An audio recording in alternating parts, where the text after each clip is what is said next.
Pasé 3 años de mi vida ahorrando cada centavo para construir un futuro al lado del hombre que amaba. 3 años sin viajes, sin ropa, sin ningún lujo, y el día más feliz de mi vida, el día de nuestro compromiso, me miró a los ojos y dijo que quería vender la casa que compramos juntos para darle el carro de los sueños a sus papás. Lo que él no sabía es que, esa misma noche, yo también tomaría una decisión que lo cambiaría todo.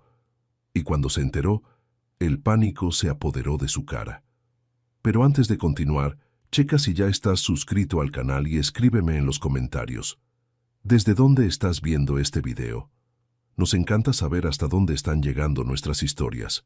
Mi nombre es Camila, tengo 31 años, y hasta hace poco creía que tenía la vida soñada, planeada, hasta el último detalle. Soy contadora, trabajo en una empresa mediana aquí en Monterrey, y desde los 20 aprendí que el dinero no cae del cielo. Mis papás eran personas humildes. Mi papá era chofer de camión urbano y mi mamá costurera. Crecí viéndolos sudar para pagar las cuentas a fin de mes, y eso me enseñó algo que se me quedó grabado en el alma. Si quería algo en la vida, yo misma tendría que conseguirlo. Fue con esa mentalidad que compré mi departamento a los 26 años. Un depa chiquito, de 2 recámaras, en una colonia que no era ninguna maravilla, pero que era mío. Completamente mío. Me acuerdo del día que recogí las llaves. Me senté en el piso de la sala vacía y lloré. No de tristeza, de orgullo, porque cada peso de ese inmueble había salido de mi esfuerzo. Fue más o menos en esa época que conocí a Rafael. Apareció en mi vida de la forma más inesperada. Un amigo en común nos presentó en una carne asada de cumpleaños, de esas bien sencillas, en el patio de la casa de alguien. Rafael era guapo, simpático, le hablaba a todo mundo como si los conociera de toda la vida. Trabajaba como vendedor en una agencia de autos y tenía ese estilo suelto, seguro de sí mismo, que me atrajo desde el primer momento. Los primeros meses, todo era perfecto. Me recogía del trabajo, me mandaba mensaje de buenos días todos los santos días, me llevaba a cenar a lugares donde yo nunca había ido. Me sentía especial de una forma que nunca antes había sentido. Y cuando me dijo, «Te amo», por primera vez, después de 4 meses juntos, sentí que por fin la vida me estaba regalando algo, sin que tuviera que luchar por ello. Con 1 año de noviazgo empezamos a hablar de vivir juntos. La idea era juntar nuestras finanzas, vender mi departamento y su carro, y comprar una casa más grande, una casa de verdad, con patio, en una buena colonia, donde pudiéramos criar hijos algún día. Yo amaba ese plan. Era el tipo de futuro que siempre quise, pero nunca me atreví a soñar sola. Lo que no me di cuenta en ese momento, y viéndolo para atrás parece tan obvio, es que, en todo ese plan, el dinero fuerte venía de mí. Mi departamento valía casi 4 veces más que su carro, pero no me importaba, ¿saben? Cuando uno ama, uno no anda sacando cuentas. Al menos eso era lo que yo creía. Vendimos su carro y usamos ese dinero como enganche. Yo vendí mi departamento y cubrí el resto. Así compramos una casa preciosa en un fraccionamiento privado en la colonia Cumbres. 3 recámaras, baño completo en la principal, terraza con asador, cochera para 2 carros. Era todo lo que siempre soñé. Pinté cada pared con los colores que yo elegí, compré los muebles con calma, armé un jardincito en la entrada con flores que le encantaban a mi mamá. En ese tiempo, conocí a la familia de Rafael. Sus papás eran buenas personas, en el fondo, pero vivían de una forma que yo no entendía muy bien. Su papá, don Aurelio, estaba jubilado y se la pasaba quejándose de todo, del gobierno, de los vecinos, del clima. Su mamá, doña Consuelo, era más discreta, pero tenía una forma silenciosa de controlar las cosas que me incomodaba.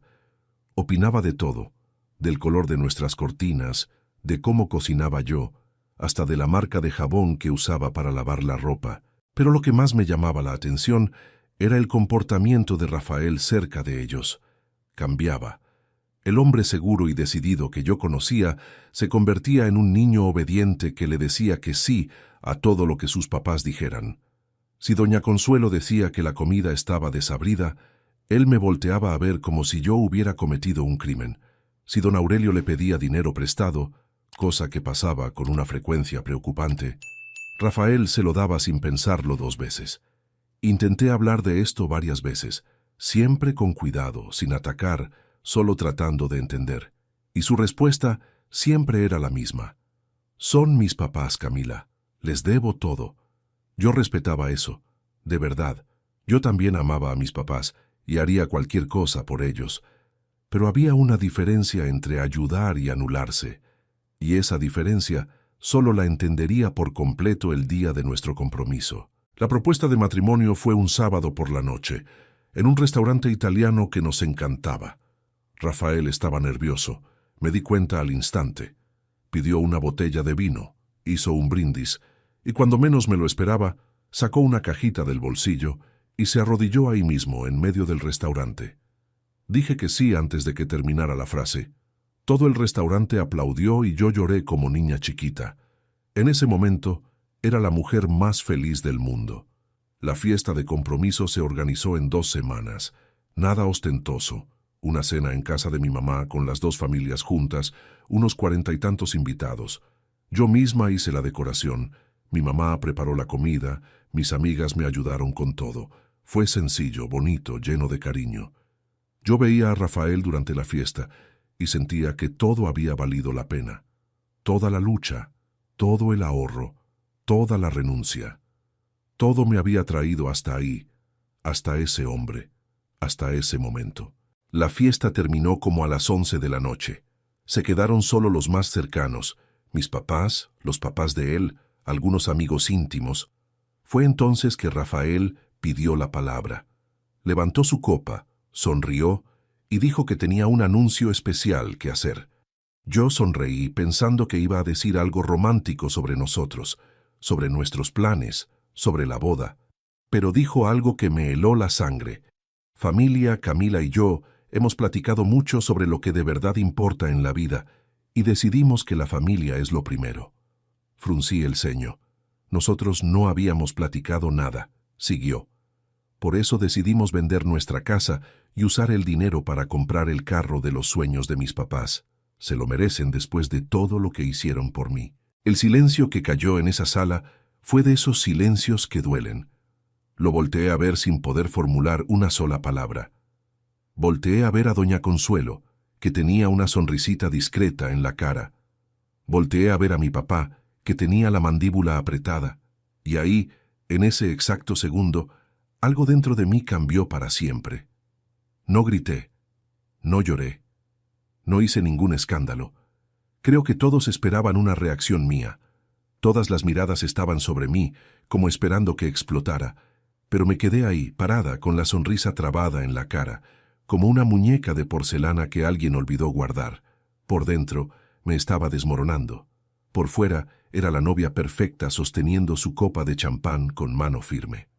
Amigos, cada historia que les cuento sale todos los días, pero YouTube solo se las mostrará si tocan el botón rojo de suscribirse.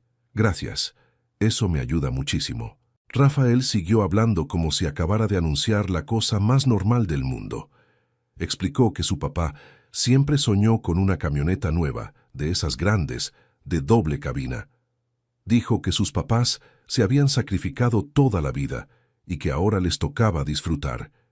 Y remató con una frase que nunca voy a olvidar. Somos jóvenes, nos las arreglamos, casa compramos otra, casa compramos otra. Como si fuera así de fácil, como si yo no hubiera pasado años de mi vida juntando cada peso, como si esa casa no representara mi sudor, mis noches haciendo horas extra, mis fines de semana sin salir con amigas para poder ahorrar. Compramos otra. Lo dijo como quien habla de cambiar un par de zapatos. Mi mamá fue la primera en reaccionar. Se levantó, vino hacia mí y me susurró al oído, «Hija, luego platicamos». Y con esa frase tan sencilla, me trajo de vuelta a la realidad. Sentí que todavía tenía piso debajo de los pies. Los invitados se fueron yendo poco a poco, en un ambiente bien raro. Nadie sabía qué decir. Mi papá me apretó la mano antes de irse y me miró con esa mirada suya, que decía más que cualquier palabra, «Confío en ti». Cuando nos quedamos solos en el carro, De regreso a la casa, por fin abrí la boca. Rafael, ¿en qué momento yo estuve de acuerdo con eso? Me volteó a ver como si yo estuviera exagerando. Esa mirada que yo ya conocía, la mirada de ahí va otra vez. Mi amor, ya habíamos hablado de esto muchas veces. Te dije que quería ayudar a mis papás.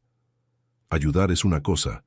Vender nuestra casa para comprar un carro de lujo para ellos es algo completamente distinto.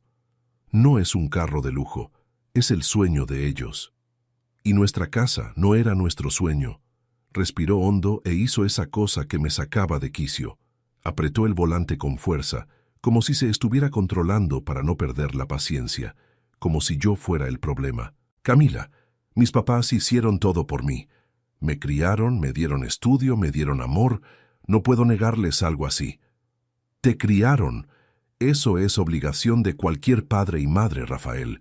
No es una deuda que tengas que pagar con nuestra casa. Tú no entiendes porque tu familia es diferente. Eso me cayó como una bofetada. Mi familia era diferente porque mis papás nunca me habían cobrado nada, porque se conformaron con lo poco que tenían sin exigir que yo sacrificara mi futuro por ellos. Me quedé callada el resto del camino. No porque no tuviera qué decir, sino porque me di cuenta de algo terrible. Esa conversación no iba a llegar a ningún lado. Rafael ya había tomado la decisión. El anuncio en la fiesta no fue una invitación a discutirlo, fue un comunicado. Me estaba informando, no consultando. Llegamos a la casa y él se fue directo al baño. Me senté en la orilla de la cama y me quedé viendo las paredes que yo misma había escogido de qué color pintar. Vi el cuadro que compramos juntos en un tianguis de artesanías. Vi la ventana que daba al jardín que planté con mis propias manos. Y en ese momento, una cosa me quedó clarísima. Esa casa era más mía que de él. El dinero fuerte vino de mí. El sacrificio más grande fue mío. Y él quería agarrar todo eso y convertirlo en una camioneta para sus papás. Mientras Rafael se bañaba, agarré mi celular e hice una llamada. «Mamá, ¿puedo quedarme a dormir allá?» «Puedes, hija, siempre puedes». Agarré una mochila, metí algo de ropa y me salí antes de que él saliera del baño. Dejé el anillo de compromiso encima de la mesa de la cocina. No dejé recado, no mandé mensaje, solo me fui. Manejé hasta la casa de mis papás con la vista nublada por las lágrimas. Me estacioné enfrente. Me quedé como 5 minutos dentro del carro tratando de reponerme. Cuando entré, mi mamá ya tenía el café listo. Mi papá estaba sentado en la sala, con la tele apagada, claramente esperándome. No necesité explicar nada. Ellos sabían. Mi mamá me abrazó y se quedó ahí, en silencio, solo sosteniéndome mientras yo lloraba. Mi papá me puso la mano en el hombro y dijo: «Eres fuerte, mija, siempre lo has sido». Esa noche no dormí. Me quedé acostada en mi antiguo cuarto, viendo el techo, pensando en todo. En los 3 años con Rafael, en el dinero que invertí, en la casa que construí, en el futuro que planeé, y en cómo todo eso podía derrumbarse con una sola frase dicha en el momento equivocado. Pero yo no soy mujer de quedarme en el piso. Nunca lo he sido. Mi papá me enseñó eso. Cuando la vida te tumba, te levantas, te sacudes y das el siguiente paso. Lo importante es dar el siguiente paso. Y mi siguiente paso fue llamar a mi abogado a la mañana siguiente. Tenía algo a mi favor que Rafael claramente no había tomado en cuenta. La casa estaba a mi nombre. Toda. En el momento de la compra, como el dinero fuerte vino de la venta de mi departamento y su carro solo entró como parte del enganche, el notario sugirió poner todo a mi nombre para facilitar el crédito hipotecario. Rafael aceptó sin pensarlo 2 veces. En ese entonces dijo que confiaba en mí. Pues sí, la confianza es de ida y vuelta. El lunes por la mañana estaba en el despacho del licenciado Mendoza, mi abogado desde la época en que compré el departamento. Le expliqué toda la situación. Me escuchó con paciencia y al final me dijo exactamente lo que necesitaba escuchar. «Camila, la casa legalmente es tuya, puedes venderla cuando quieras». Yo no iba a vender la casa para comprar ninguna camioneta. Pero tampoco me iba a quedar en esa casa con un hombre que tomaba decisiones sobre mi patrimonio sin consultarme. Entonces le pregunté al abogado, ¿y si vendo la casa y uso el dinero para mí misma? Se acomodó los lentes y respondió, estás en todo tu derecho. Fue en ese despacho, ese lunes gris de junio, que tomé la decisión que cambiaría el rumbo de mi vida. Iba a vender la casa, pero no para cumplir el sueño de los papás de Rafael, para cumplir mi propio sueño, el que tenía antes de que él apareciera, antes de que yo renunciara a todo por amor. Y esa decisión, amigos, fue apenas el inicio de la tormenta. El miércoles, 3 días después del compromiso, puse la casa en venta. Le hablé a una agente de bienes raíces que me recomendó una compañera del trabajo. Una mujer práctica, directa, que no se andaba con rodeos. Le enseñé fotos, le expliqué la situación y me dijo que por la ubicación y el estado del inmueble se vendería rápido. Fraccionamiento privado en Cumbres, eso se vende en 2 semanas, me aseguró. Rafael, mientras tanto, me estaba bombardeando de mensajes. El domingo por la mañana, cuando despertó y vio que me había ido y dejé el anillo, entró en pánico. Me marcó como 20 veces. Mandó audios llorando. Mandó mensajes diciendo que yo estaba exagerando, que podíamos platicar, que me amaba. No contesté ningún mensaje. No porque quisiera ser cruel, sino porque sabía que si abría esa puerta, él me iba a convencer. Rafael siempre tuvo ese poder sobre mí. Con esa mirada, esa sonrisa, esa voz suavecita, me hacía dudar de mí misma. Y esta vez no podía darme el lujo de dudar. El martes se apareció en la puerta de la casa de mis papás. Mi papá abrió. Yo escuché la conversación desde la cocina. Don Pablo, necesito hablar con Camila, por favor. Mi papá, con esa calma inquebrantable suya, le contestó. Rafael, mi hija es adulta. Si quisiera hablar contigo, habría contestado el teléfono. Pero somos novios, tenemos una vida juntos. Tenían. Ahora ya no sé. Rafael se fue. Y yo me quedé ahí en la cocina, sosteniendo una taza de café con las 2 manos, sintiendo un nudo en la garganta. Porque la verdad es que todavía amaba a ese hombre. El corazón no se apaga de un día para otro. No amaneces y decides dejar de sentir. El amor seguía ahí, latiendo, pero ahora compartía espacio con algo nuevo. El coraje. Coraje porque él decidió solo. Coraje porque me exhibió enfrente de las 2 familias. Coraje porque creyó que el patrimonio que yo construí era suyo para regalárselo a sus papás. Y el coraje, a diferencia del amor, me daba claridad. El jueves la agente me habló. Ya tenía una oferta. Una pareja joven, sin hijos, que se enamoró de la casa. Ofrecieron el precio completo, sin negociar. Querían cerrar rápido, porque acababan de recibir una herencia y no querían perder la propiedad. Cerré el trato al día siguiente. Cuando firmé los papeles en la notaría, las manos me temblaban. No de miedo, sino de una emoción que no podía nombrar. Era una mezcla de alivio, tristeza y una extraña sensación de poder. Como si estuviera retomando el control de algo que se me había escapado de las manos sin darme cuenta. El dinero cayó en mi cuenta un martes. Vi el saldo y por primera vez en semanas sentí que podía respirar. Ese número representaba años de mi vida y estaba de regreso donde debía estar, conmigo. Esa misma semana renté un departamento chiquito cerca de mi trabajo. Nada lujoso, una recámara, sala, cocineta, pero estaba limpio, silencioso, y era solo mío. Compré lo básico: colchón, refrigerador, estufa, una mesita, y cuando me senté en el piso de ese departamento vacío, tuve un déjà vu de aquel día años atrás, cuando recogí las llaves de mi primer inmueble. La diferencia es que esta vez no lloraba de orgullo, lloraba de alivio. Rafael se enteró de la venta de la casa un viernes por la noche. No sé cómo. Creo que un vecino del fraccionamiento le comentó. Mi teléfono sonó a las 11 de la noche. Contesté. No sé por qué. Su voz era irreconocible. Una mezcla de desesperación y furia que nunca le había escuchado. Camila, ¿qué hiciste? Vendí la casa. Silencio. Después, un ruido que sonaba como un golpe en la pared. ¿Vendiste nuestra casa?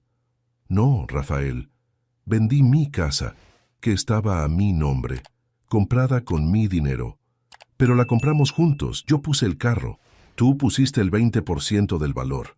Yo puse el 80%. Y el que decidió vender la casa primero fuiste tú, ¿te acuerdas? Allá en la fiesta de compromiso, cuando le anunciaste a todo mundo que ibas a vender sin consultarme. Se quedó sin palabras como 10 segundos. Después empezó a llorar. ¿Y dónde voy a vivir, Camila? ¿Dónde vamos a vivir? Esa pregunta me partió por dentro, lo confieso, porque en el fondo sonaba como un niño perdido. Pero me tragué la emoción y le contesté con la voz más firme que pude. Ese ya es tu problema, Rafael, ya no es mío. Colgué el teléfono y lo puse en silencio. Fui al baño, me lavé la cara, me vi en el espejo. Mis ojos estaban rojos, mi piel estaba pálida y parecía haber envejecido 5 años en 3 semanas.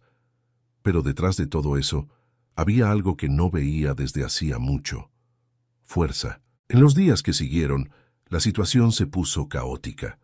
Doña Consuelo me habló, no para pedirme disculpas, sino para decirme que yo era una persona malagradecida que no merecía a su hijo.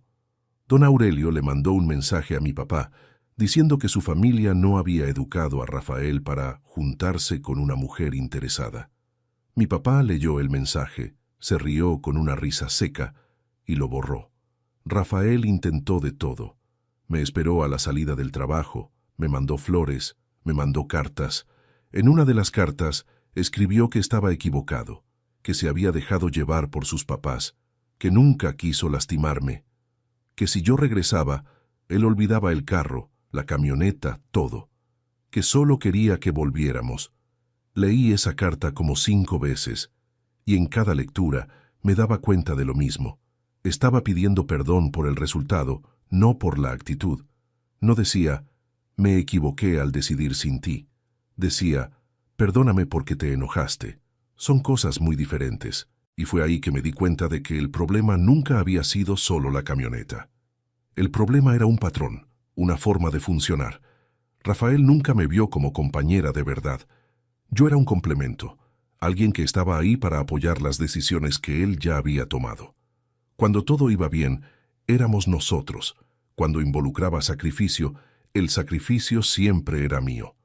Darme cuenta de eso dolió más que perder la casa, el compromiso, cualquier cosa material, porque me hizo voltear para atrás y ver decenas de momentos en los que cedí, renuncié, me tragué las cosas y le llamé amor a todo eso. Pasaron 3 meses. Si quieren saber cómo termina esta historia y conocer muchas más, denle al botón rojo de suscribirse. Es gratis y me ayuda muchísimo. En esos 3 meses, pasé por todas las etapas que pasa una persona cuando una relación se acaba. Primero vino la negación. Esos días en que me despertaba a medianoche y estiraba el brazo hacia el lado de Rafael en la cama, olvidando que ya no estaba ahí. Después vino el coraje, que duró más de lo que esperaba. Sentía coraje con él, con sus papás, pero sobre todo conmigo misma, por haber ignorado las señales, por haber confiado de más, por haber puesto tanto de mí en una historia que no era solo mía. Después del coraje vino la tristeza. Esa fue la etapa más difícil, porque la tristeza no grita, susurra. Llega despacito cuando estás lavando los trastes y te acuerdas de un chiste tonto que él contaba. Llega cuando pasas por la sección de vinos en el súper y piensas en comprar ese tinto que a él le gustaba.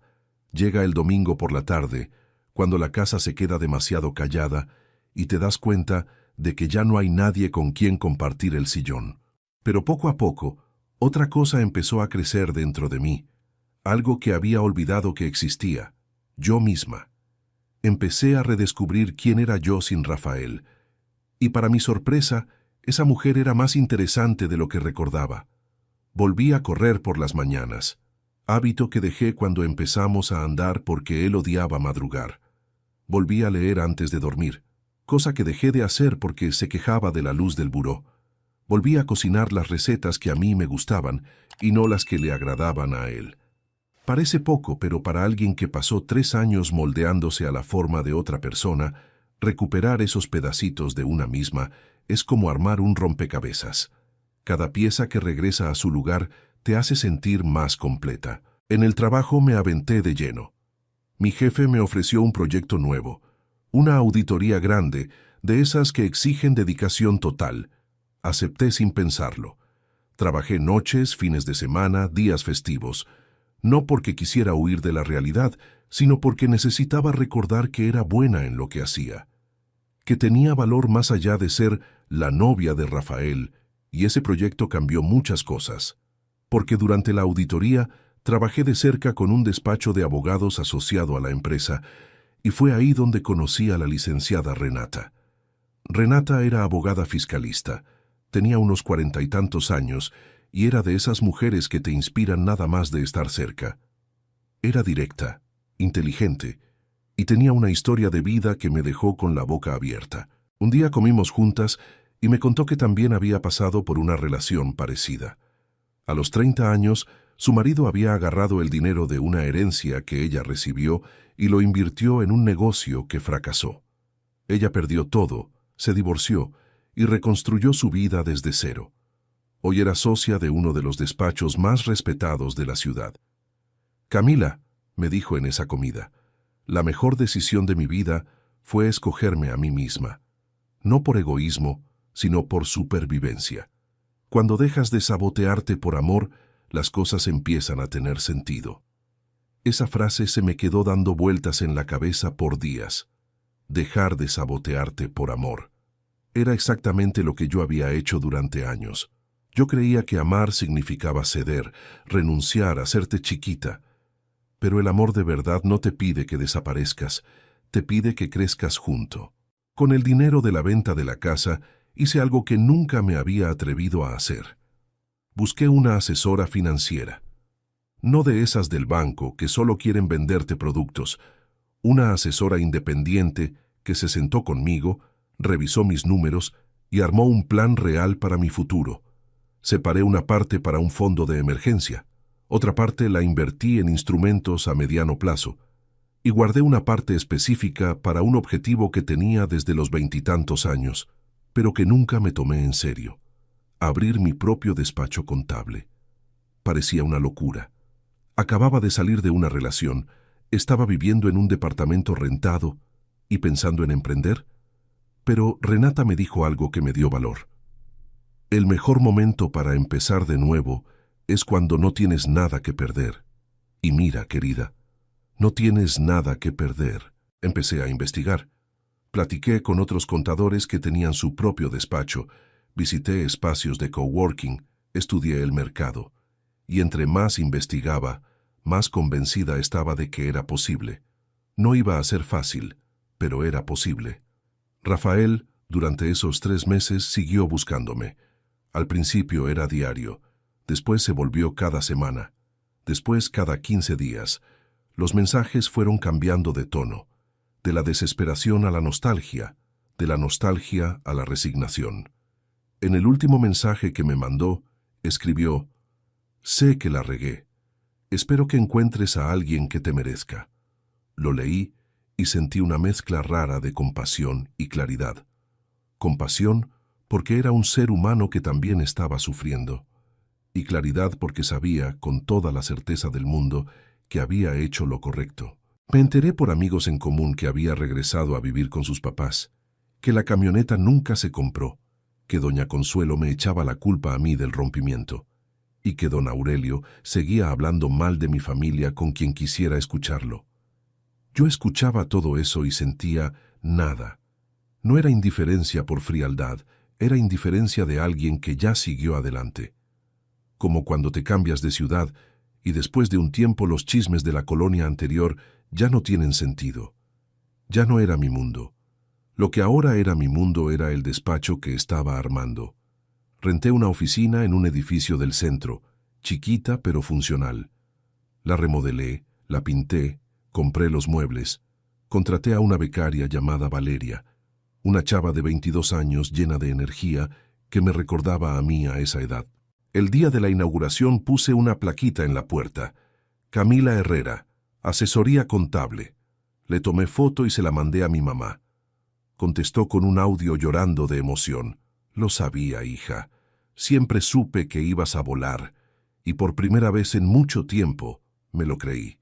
El primer año del despacho fue una montaña rusa. En los primeros 3 meses tuve exactamente 4 clientes. 4. Y uno de ellos era mi tía, que tenía una estética y seguramente contrató mis servicios por lástima. Me la pasaba en la oficina vacía, organizando cosas que ya estaban organizadas, checando correos que no llegaban y tratando de no entrar en pánico. Valeria, mi becaria, me veía con esa cara de quien quiere decir algo pero no se atreve. Hasta que un día dijo: «Camila, necesitamos darnos a conocer. Nadie sabe que existimos». Tenía razón. Yo era buena con los números, pero pésima para promocionarme. Entonces Valeria, que era de una generación que ya nació con el celular en la mano, se encargó de las redes sociales del despacho. Creó un perfil profesional, empezó a publicar contenidos sencillos sobre contabilidad para pequeños empresarios, y poco a poco la gente fue llegando. El primer cliente que llegó por redes sociales era dueño de una panadería en la colonia. Llegó a la oficina medio desconfiado, con una bolsa llena de papeles arrugados, y dijo: «Señorita, no le entiendo nada a los impuestos. ¿Me puede ayudar?». Le organicé la vida fiscal a ese hombre en 2 semanas. Cuando le mostré cuánto dinero estaba perdiendo por desorganización, casi se cae de la silla.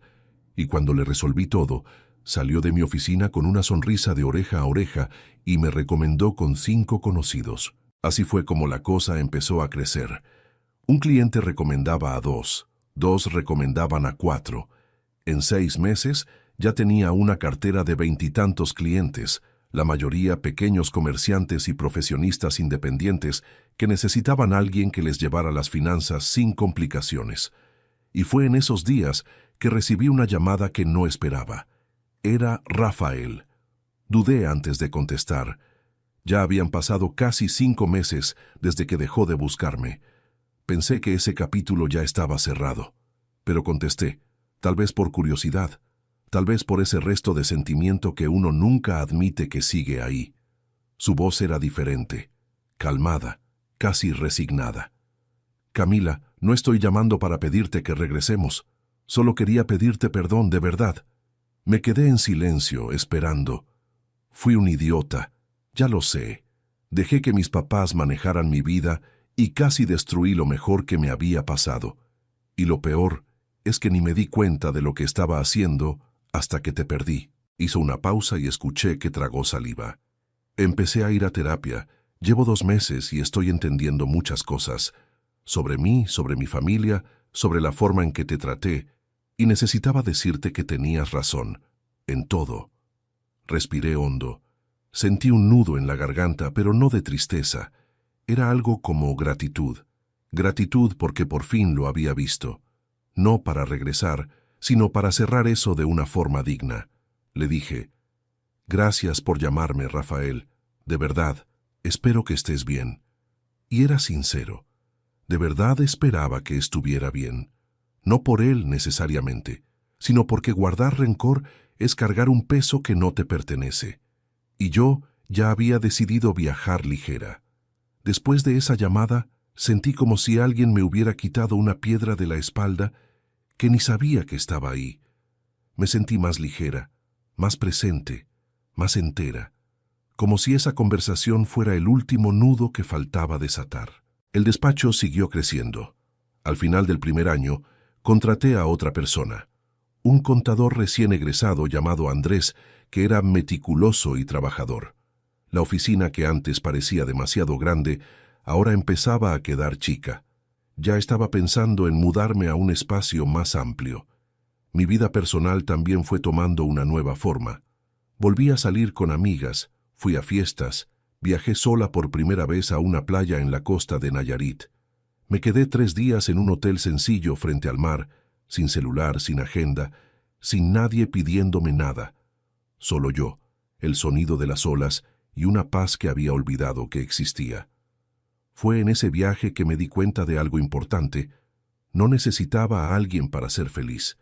Podía querer a alguien, desear compañía, amor, una pareja, pero necesitarlo.